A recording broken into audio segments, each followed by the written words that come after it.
आज मेरे मन में आया कि मैं हिंदुओं को एक बात बताना चाहता हूं। जब मैं हिंदुओं से कहता हूं कि हिंदुओं तुम बच्चे पैदा कर लो, तो हिंदू कहते हैं हम इन्हें खिलाएंगे क्या और हमारे बच्चों की जिम्मेदारी कौन लेगा। हिंदुओं, मेरी बात एक बात अच्छी तरह से समझ लेना। यदि तुम्हारे जो अपने अभी दो बच्चे हैं या एक बच्चा है, यदि उसे बचाना चाहते हो तो और बच्चे पैदा करो। यदि हम इन भारत के रहने वाले इस्लाम के जिहादियों से यदि हम जनसंख्या का युद्ध हार गए, तो शायद ही कोई ऐसा बच्चा होगा जिसे चिता नसीब होगी या जिसे अंतिम संस्कार नसीब होगा। हमारे बच्चों को चिताएं भी नसीब नहीं होनी है।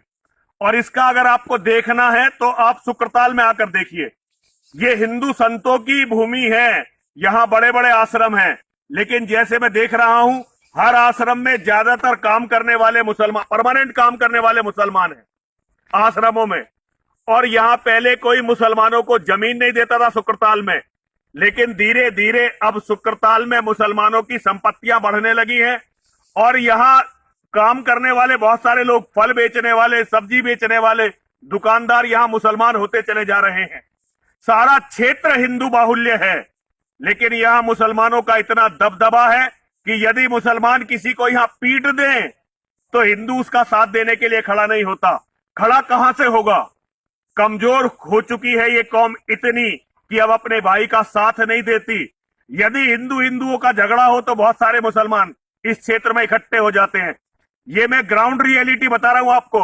मैं तो घूमता रहता हूं, जंगल सारे गांव गांव जाता हूं, शहर शहर जाता हूं, सब जगह हिंदुओं से मिलने जाता हूं। यहां भी अब मैं कई दिन और रहने वाला हूं।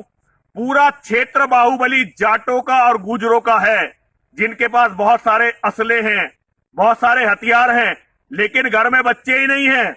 हर व्यक्ति मकान पर मकान बनाए जा रहा है, प्लॉट पर प्लॉट खरीदे जा रहा है, जमीन पर जमीन खरीदे जा रहा है, और ये जानता नहीं है कि उनके उन मकानों का होगा क्या।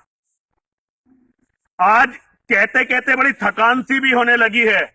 कई बार मन ये करने लगा है कि हिंदुओं से कुछ ना कहा जाए तो अच्छा है, लेकिन आदत पड़ चुकी है कहने की हिंदुओं। अब मैं चुप भी नहीं रह सकता, और मैं ये सोचता हूं जीवन मेरा बचा ही कितने दिनों का है जो मैं अब चुप रहूं।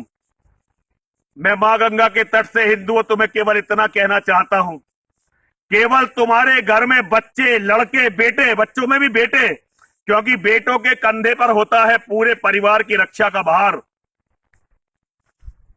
केवल बेटे और बेटों के हाथ में हथियार तुम्हें बचा सकते हैं, इसके सिवा तुम्हें कोई बचा नहीं सकता। जो भी लोग पुलिस के भरोसे